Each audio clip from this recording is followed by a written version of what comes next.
bobboorata malaanii walabdata jabaanii booreen malee hiikiin malee galman geessu kaayyoonii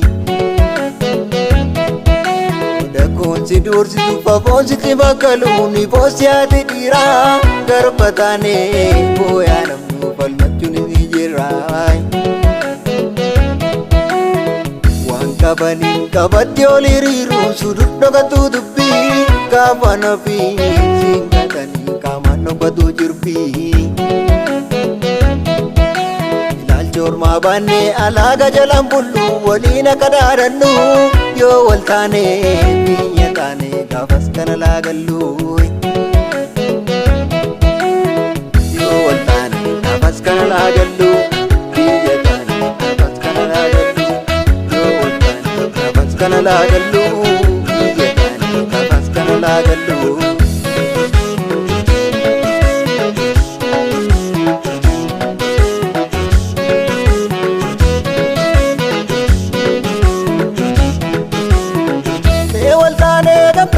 falmannu babbajaane alaa waliin galfannu booyaa namnu akka koree fadaami labsi dhiiroo labsi walitti dhaami wayi kakaadaa jiniinani sibiila yoo jabaattee biraa mormi sibiila hooda gartaa yoo wal bira turre maaf abdannaa jigee lafa jorre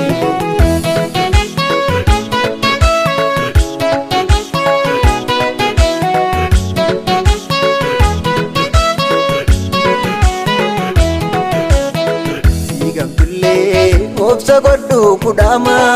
asbaatadha laammi jijjeesiyaama gaafa dubbii goola sanyoo maggalu yoo ijoollummaa bakkoota addaanii baruu yoo ijoollummaa bakkoota addaanii baruu obboreegan bakkoota addaanii baruu.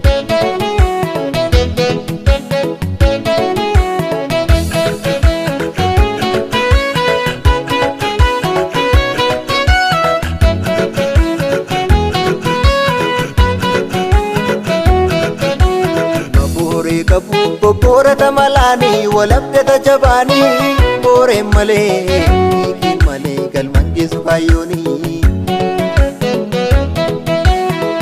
ilma dhiiraa kumaa baasa babdatu tooftaa gadaamichillee siidan boobsee maaf si bitaa kunuu sinjirrarrallee laalofdaadee addaan ciree si bitaa golaa gorroon si baasee laalaan kan kees fayyuu didee arrallee sitta baasee qaamaa qalbiin sirratti obsosobaamsi qorqee alagaanii ilma kan kees tokkicha kee obsuutite garaanii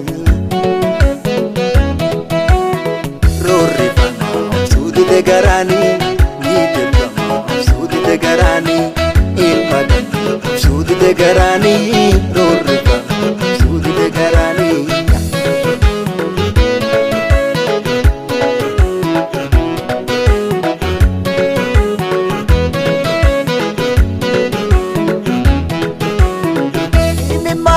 Imaanadha nyaatamu dhaabbeef dhiigaan malee tolan baatamu boosuun dhiiraa waan baachisan dhiibaatti gowwaan saree warraa guddisee nyaatti siitoof galtee daandii ormaan rakaata iyyaa barii waraabusuma nyaata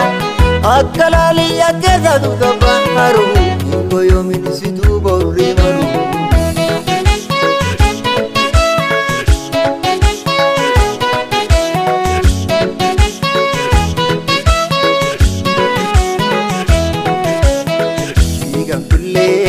obsa godhu kudhaama asbaatadha laammi jijjeesiyaama gaafa dubbii goola sanyoo maggalu